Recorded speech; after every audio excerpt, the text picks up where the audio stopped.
ప్రత్యేకంగా ఆహ్వానింపబడిన సివిల్స్ ఇంటర్వ్యూలకు ఎంపికైన 20 మంది అభ్యర్థులు వారి కుటుంబ సభ్యులందరికీ కూడా నూతన సంవత్సర శుభాకాంక్షలు.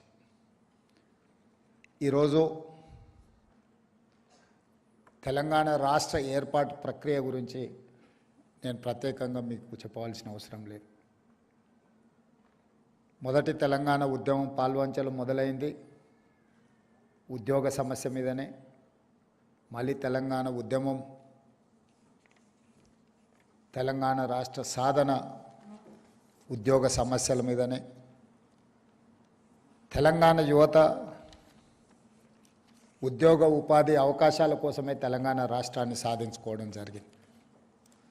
సాధించుకున్న తెలంగాణ రాష్ట్రంలో మీకు అందరికీ తెలుసు, గత ప్రభుత్వం 10 సంవత్సరాలు ప్రభుత్వ ఉద్యోగాలలో ఉన్న ఖాళీలను భర్తీ చేయకపోవడం వల్ల ఉమ్మడి రాష్ట్రానికంటే ప్రత్యేక తెలంగాణ రాష్ట్రంలో మాకు ఎక్కువగా అన్యాయం జరిగిందని ఆలోచన చేసే పరిస్థితులు ఉత్పన్నమైనవి.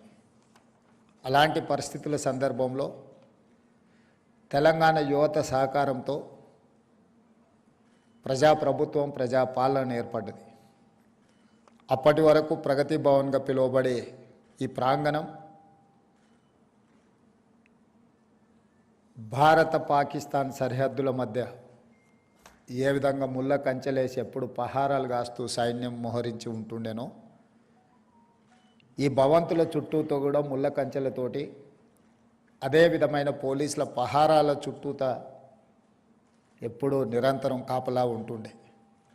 అలాంటిది డిసెంబర్ 7, 2023 నాడు మధ్యాహ్నం 1 గంటకు ఈ భవంతుల చుట్టూతో ఉన్న ముళ్ళ కంచెల్ని పటాపంచలు చేస్తూ బద్దలు కొట్టి తెలంగాణ ప్రజలకు ఇందులో ప్రవేశం కల్పించడం జరిగింది. ఈరోజు ప్రగతి భవన్ నుంచి ప్రజాభవన్గా మారడం, జ్యోతిరావు పూలే గారి పేరు పెట్టుకొని ఒక సామాజిక న్యాయాన్ని అందించాలి, తెలంగాణ యువతకు సమానమైన అవకాశాలు కల్పించాలన్న ఆలోచనతోటి ప్రతి కార్యక్రమాన్ని ప్రభుత్వం బాధ్యతాయుతంగా నిర్వహించడం మొదలుపెట్టింది. అందులో భాగంగానే జాతీయ స్థాయిలో నిర్వహించబడే పబ్లిక్ సర్వీస్ కమిషన్లో తెలంగాణ రాష్ట్రం నుంచి అత్యధికంగా విద్యార్థులు పాస్ అవ్వాలి, అందులో వాళ్ళు రాణించాలి అనేది మా ప్రభుత్వం యొక్క లక్ష్యం. వెనుకబాటుతనం గురించి చర్చ జరిగినప్పుడు బీహార్ వివిధ సందర్భాలలో చర్చకు వస్తుంది. అంత వెనుకబడిన ప్రాంతమైన బీహార్ నుంచి ఐఏఎస్, ఐపీఎస్లు లేకపోతే ఐఎఫ్ఎస్ లాంటి సెలక్షన్ చూస్తే అత్యధికంగా ఉంటారు. మన దగ్గర ఉన్న అధికారులను చాలామందిని చూసిన బీహార్ రాష్ట్రం నుంచి వచ్చిన వాళ్ళే. దేశ స్థాయిలో సివిల్ సర్వీసెస్లో మనం ఒకసారి లెక్క తీసుకున్నప్పుడు బీహార్ రాష్ట్రానికి ఒక ప్రత్యేకమైన స్థానం ఉంది. మరి అత్యంత వెనుకబడిన ప్రాంతంగా చర్చ జరిగే బీహార్ ప్రాంతం నుంచి ఇంతమంది సివిల్స్కు సెలెక్ట్ అవుతున్నారు, రాణిస్తున్నారు అని అంటే అక్కడ ప్రత్యేకమైన శ్రద్ధ పెట్టడం వల్లనే అది సాధ్యమైంది. మరి అలాంటి ప్రత్యేకమైన శ్రద్ధ, ఆదరణ మన తెలంగాణ రాష్ట్రంలో ఉండాలి. ఇక్కడ యువతను ప్రోత్సహించాలి. ఆ ప్రోత్సాహం నగదు రూపంలో కూడా ఉండాలి. భుజం తట్టడమే కాదు, అంతో ఇంతో ఆర్థికంగా సహాయాన్ని అందించాలని ఆలోచన చేసినప్పుడు ఉప ముఖ్యమంత్రి గారు మా సింగరేణి సంస్థ నుంచి మేము ముందుకు వస్తాం, సింగరేణి సంస్థ ద్వారా ప్రిలిమ్స్ క్లియర్ అయిన వాళ్లకు ₹1,00,000 ఇద్దాము. ఎందుకంటే కోచింగ్ సెంటర్లు హైదరాబాద్లో కాకుండా ఢిల్లీకి కూడా వెళ్ళాల్సి ఉంటుంది. అక్కడ ఉన్నప్పుడు చిన్న చిన్న ఆర్థిక ఇబ్బందులతోటి ఈరోజు బలరాం మన సింగరేణి సీఎండీగా ఉన్న ఒక గిరిజన యువకుడు ₹50 పుస్తకం కొనడానికి లేకపోయినా చేనెంబర్ బస్టాండ్లో, చేనెంబర్ చౌరస్తాలో ఒక కూలీగా పనిచేస్తూ అక్కడి నుంచి ఐఆర్ఎస్కు సెలెక్ట్ అయ్యి ఈరోజు సింగరేణి సీఎండీగా రాణించిండు అని అంటే కష్టంతో పాటు కమిట్మెంట్ ఉండడం అనేది చాలా ముఖ్యం. ఆర్థిక పరిస్థితులు ₹2,000 కోచింగ్ సెంటర్ కట్టాలన్న కష్టమైన పరిస్థితులు.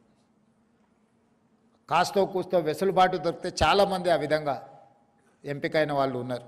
అందుకే ఈరోజు ఆ చిన్న చిన్న దిగువ స్థాయిలో ఉపాధి హామీ కూలీకి వెళ్ళే వాళ్ళ పిల్లలు కూడా ఈరోజు సివిల్స్కు ప్రిపేర్ అయ్యే సందర్భంలో వాళ్ళు ఢిల్లీ లాంటి నగరాలకు వెళ్ళి ఉండడమే కష్టం, అందులో ఖర్చులు భరించాలంటే కూడా ఇబ్బంది అవుతుంది. కాబట్టి సింగరేణి సంస్థ నుంచి ఆర్థిక సహాయాన్ని అందించాలని మొదటి విడత ₹1,00,000 ఒక్కొక్కరికి. ₹1,00,000 సరిపోతాయంటే ఒకవేళ సరిపోకపోవచ్చు. కాకపోతే ఈ ప్రభుత్వము మాకు అండగా నిలబడ్డది, ప్రభుత్వం మమ్మల్ని ఆదుకుంటుంది అని ఒక మీలో ఆత్మవిశ్వాసాన్ని పెంచడం కోసం ఈ కార్యక్రమం చేపట్టడం జరిగింది.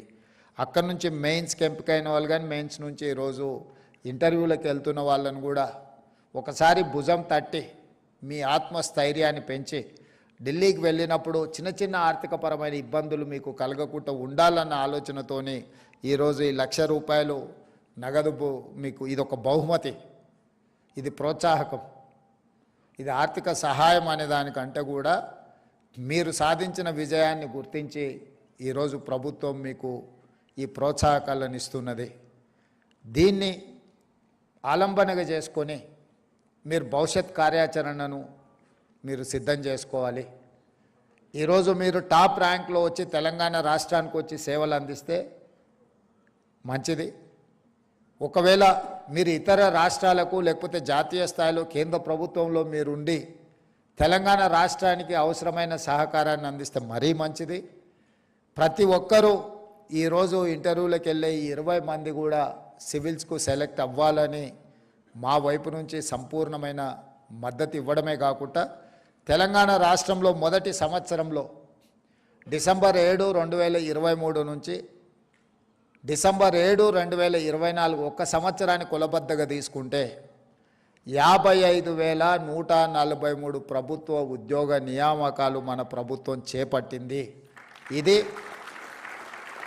ఇది భారతదేశంలోనే స్వతంత్రం వచ్చినప్పటి నుంచి ఈనాటి వరకు అత్యధికంగా ప్రభుత్వ నియామకాలు చేపట్టడము. ఇంతవరకు ఏ రాష్ట్రము ఏ సంవత్సరం కూడా ఇన్ని ఉద్యోగ నియామకాలు చేపట్టలేదు.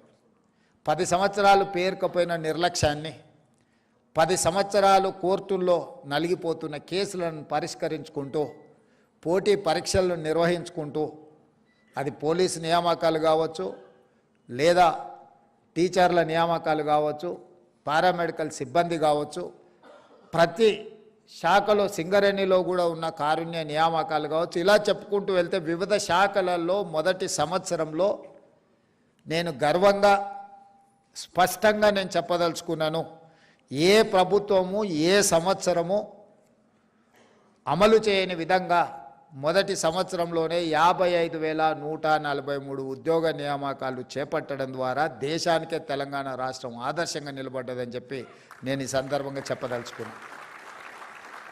రెండవది, సివిల్ సర్వీసెస్ తర్వాత పబ్లిక్ సర్వీస్ కమిషన్ ద్వారా నియామకాలు జరిగే గ్రూప్ 1 పోస్టులు 2011 సంవత్సరంలో ఇచ్చిన నోటిఫికేషన్ ద్వారా నియామకాలు జరిగితే ఈరోజు 2025 సంవత్సరం 14 సంవత్సరాలలో గ్రూప్ 1 నియామకాలు చేపట్టలేదు. ఆనాడు ఉమ్మడి రాష్ట్రం కావచ్చు, లేదా 10 సంవత్సరాల తెలంగాణ రాష్ట్రంలో ఇంతవరకు గ్రూప్ 1 పబ్లిక్ సర్వీస్ కమిషన్ నియామకాలు చేపట్టలేదు. 21, 22 సంవత్సరాల వయసు వచ్చిన ఒక నిరుద్యోగ యువతి